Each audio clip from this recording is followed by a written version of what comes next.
So today is Wednesday, January 18th, 2024. And this is only the second day that I've had off from work in the last 6 days. Well, 7 days now. I worked 6 days in a row, worked all the way through Monday of 2 days ago. And yesterday was my very first day off that I'd had in a week.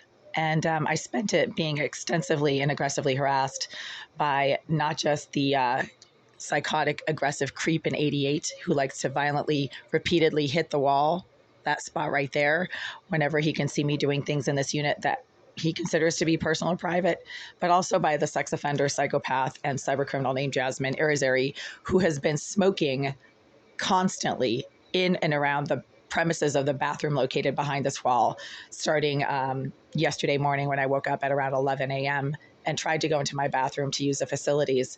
At that time, at 11 a.m. yesterday, Tuesday, January 17th, she immediately filled my entire bathroom with overpowering, intense marijuana smoke and fumes within about 20 seconds of me just walking in there and trying to quietly use the facilities. The marijuana smoke is always marijuana. It's not anything else. So before you start saying, oh, I'm the one who was stinking up the bathroom, no, that is marijuana. Marijuana smells like marijuana. It doesn't smell like anything else. And she started using some type of remote controlled stun gun device at the same time. She likes to let everybody know that she's around by deliberately smoking and propagating intense amounts of smoke and fumes. It's usually marijuana, but sometimes it's like cigars or even cigarettes. Sometimes they all smell different. So you don't confuse cigarette smoke with marijuana smoke, two completely different smells. But she's been also smoking stuff behind this wall throughout the morning today and letting me know that she's just a few feet away. Greenville has been keeping the premises of Unit 78 located behind this wall deliberately vacant and empty for 16 months now. Apparently, the affordable housing crisis in Boston does not impact their decision to keep Unit 78 vacant and empty, presumably for nefarious purposes, and to allow the psychopath who they did house in that unit for 9 of the last 10 years to continue to have access to the premises of her former unit, which is as close as anybody can possibly get to me physically while in this building. She literally sits behind the wall of my toilet and fills my entire bathroom from the wall behind my toilet, not from the hallway, whenever I try to do anything in my bathroom that is personal or private or that involves the removal of clothing. So when I take a shower, the entire shower stall suddenly fills up with marijuana fumes, and she starts using this deliberate remote controlled stun gun device that literally zaps people while they're in the process of minding their own business and going about their activities. And this has been going on throughout the morning today as well. So every time I literally go near this door, there's sudden amounts of marijuana smoke coming from behind this door right here. And she's also using a remote stun gun device and started doing that yesterday morning for the first time in weeks, actually. So it's not some kind of weird electrical wiring problem occurring in this unit. It is something that is deliberately occurring based on the personal activities of a registered sex offender, a homicidal psychopath, and a psychotic stalker who, according to the Greenville group, specializes in surveillance, named J. Irizarry. So she's the one who's deliberately using some type of stun gun device that is remote controlled, and you can purchase those on self-defense websites on the internet. This is not some type of top secret imaginary weapon. It's a very simple device, and it is much less complex than a TV or a Bluetooth speaker, also which have remote controls. So people who think that you can't remote control a stun gun are beyond stupid and haven't done any Googling lately of remote stun guns. Just Google remote controlled stun gun, you pathetic idiots. But the point is, I can't use the bathroom in this unit because there is a psychopath and a sex offender who continues to somehow access the area behind my toilet, and she becomes violent and aggressive and intrusive whenever I try to use that toilet. So I have to use the toilet in the bathroom down the hall, which is a major inconvenience, and which makes it, ridiculous for me to be paying for a unit with its own bathroom because the psychopath is constantly sitting behind the wall of my toilet. She's either completely mentally disturbed to the point where she psychotically stalks people, even if it involves picking the lock to her old unit and accessing the vacant premises of her former unit pretty much every day for hours at a time. She's that disturbed. Or the other possibility is that she's getting somehow paid to engage in nonstop harassment and intrusion to make me so uncomfortable that I will move out. That's obviously not working. She's been doing this for 10 years. So if the Greenville group are the ones who are somehow paying her or giving her free rent in exchange for being a psychotic stalker and a harasser. Maybe she's one of those professional harassers that hire themselves out to harass people. I mean, that happens. That's actually pretty common these days. Just Google it again, you idiots, if you don't think it's possible. Then Greenville is wasting a lot of money because it's not working. Whatever it is they're trying to do, it's not working. It's just making me document the fact that I cannot use my own bathroom with any degree of privacy or safety. I cannot use the facilities in my bathroom without getting aggressively harassed. And also the psychotic thug, who's also a sex offender directly below in 76, at 4 o'clock in the morning, that nut job piece of shit creep started getting all agitated when I went into my bathroom quietly. And then he started blasting loud music while I was sitting on the toilet. Suddenly, out of the blue, and the music stopped when I exited my bathroom and went to the sink to wash my hands. So that's an activity-specific incident of surveillance-based harassment from the psychotic sex offender and violent thug directly below 76, who never, ever, ever leaves his unit. It's so weird because even when I'm coming home from work at like 11 p.m., he starts making violent banging noises beneath my bed when I lie on my bed and do certain things, but not others, like stretching my lower back or picking my nose. And then at 4 in the morning, when I'm getting up to get ready to go to work, he's also making violent banging noises beneath my bed to let me know that he has knowledge of what I do in here. So that piece of shit is obviously legally confined to his unit based on some type of criminal activity or history that he has. And it's the same thing with the violent thug directly next door in 88. He's the psychotic creep named Kevin who cyber stalks my YouTube videos and makes all kinds of Karen comments on my videos, even though I've never once responded to any of his comments.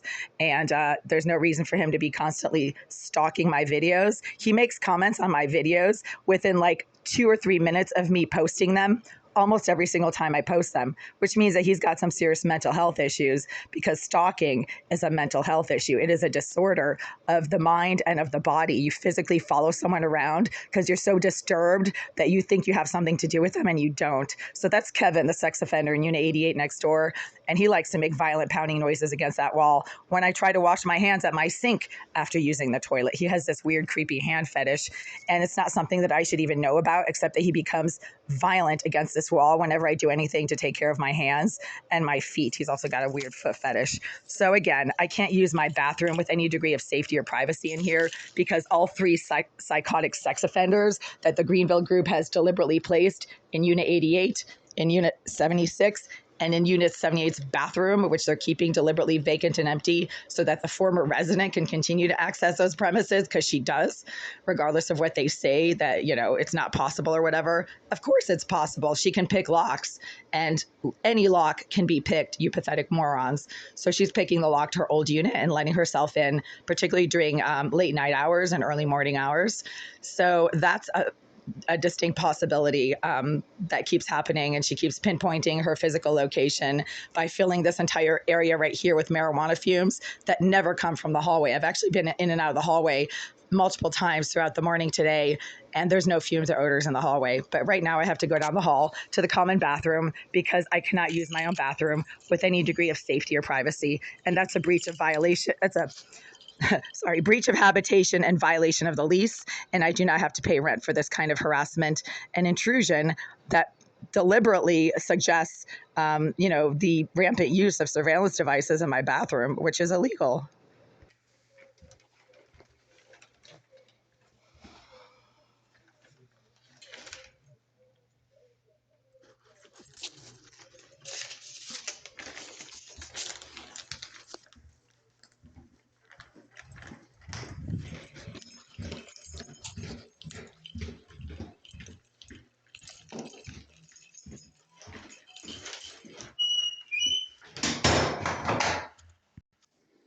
Okay, so I'm in the common bathroom right now, and I'm just rinsing my hands, or just finished rinsing my hands. But there are definitely surveillance devices in this bathroom as well. I'm not sure about the other common bathrooms. And I knew that a few years ago, during the pandemic, there were surveillance devices in this bathroom because every time I left some personal hygiene items in the trash bin in this bathroom, properly disposed of, the psychopath named Jasmine Arizari, who's also a sex offender, a cyber criminal, and a psychotic stalker, would pull out my hygiene items and leave them in front of my door. I actually had to call the police twice because somebody left. It's obviously her. I mean, a man wouldn't do that.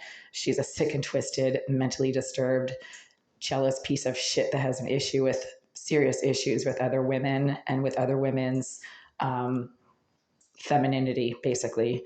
So, hygiene items that I had properly disposed of in the trash can in this bathroom would be pulled out and left at my door. And the only way that anybody could know that those were my hygiene items were if there were surveillance devices in this bathroom. And this was about 2.5 years ago at the end of 2020. In fact, I contacted Officer NR at the E13 because he's the one who I had filed a report with previously about somebody leaving my own used hygiene items at my door after I had disposed of the hygiene items in the trash in the common bathroom. And he responded to my 911 call for the most recent incident of somebody pulling out my hygiene items from this bathroom, from the trash in this bathroom, and leaving them at my door. And the only way anybody could know which items in this trash bin are mine is if there's surveillance devices in this bathroom. And apparently they're still here because as I was pulling out the toilet paper just now, sorry not to get graphic, but we're dealing with a sex offender who uses surveillance devices in bathrooms that potentially children can use. So this is a serious crime. Every time I pulled out the toilet paper while in this bathroom just now, she started using the remote stun gun device that she's been using on me while I've been trying to use my own bathroom over the last uh, 36 hours, let's say. So there's surveillance devices in this bathroom as well, because the only time I was literally zapped while trying to use this bathroom was when I was pulling out the toilet paper. And I have dealt with this person for 10 years, long enough to know that she has this psychotic obsession with watching other people use the toilet paper on their ass, right? So that's how sick and twisted she is. She becomes violent, agitated, aggressive whenever at least I try to use the toilet paper. So that's when she gets agitated. The only way she can possibly know that I'm using the toilet paper or pulling it out is if she can see it. It's a silent thing. Toilet paper is super soft. It doesn't make really a lot of noise. So obviously there's surveillance devices in this bathroom as well. So I'm going to have to report it. And when I do use a toilet in this bathroom, I always make sure to take an extra trash bag with me, and I take my trash with me because, again, the use of surveillance devices in this bathroom has been proven by the fact that the sex offender, psychopath, and cybercriminal named Jay Irizarry has repeatedly and regularly pulled out my own hygiene items when I've left them in this trash bin right here and left them at my door. And the only way she could possibly know which hygiene items are mine and which belong to, Fanny, who is a female living right in this unit right there, or other females who live on the floor, is if there's surveillance devices. That's the only way that this sex offender and psychopath can possibly know whose trash belongs to whom in this trash can after they've left it in here. And then she leaves it at their door because she's that sick and twisted. And I've filed police reports about that. And there's a psychotic piece of shit as well.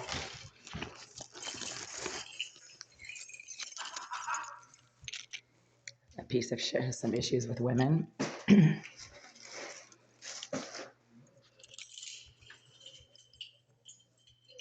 Some people are just not normal.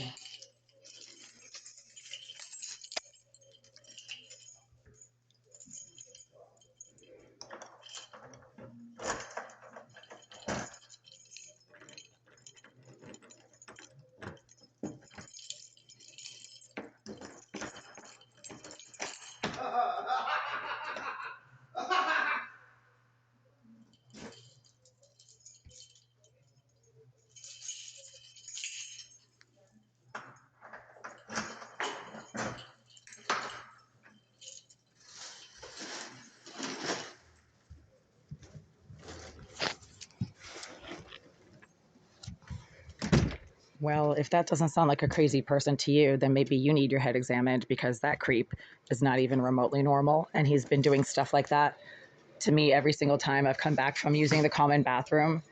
He starts making creepy noises at me through the door when I'm trying to unlock my door, as you just heard.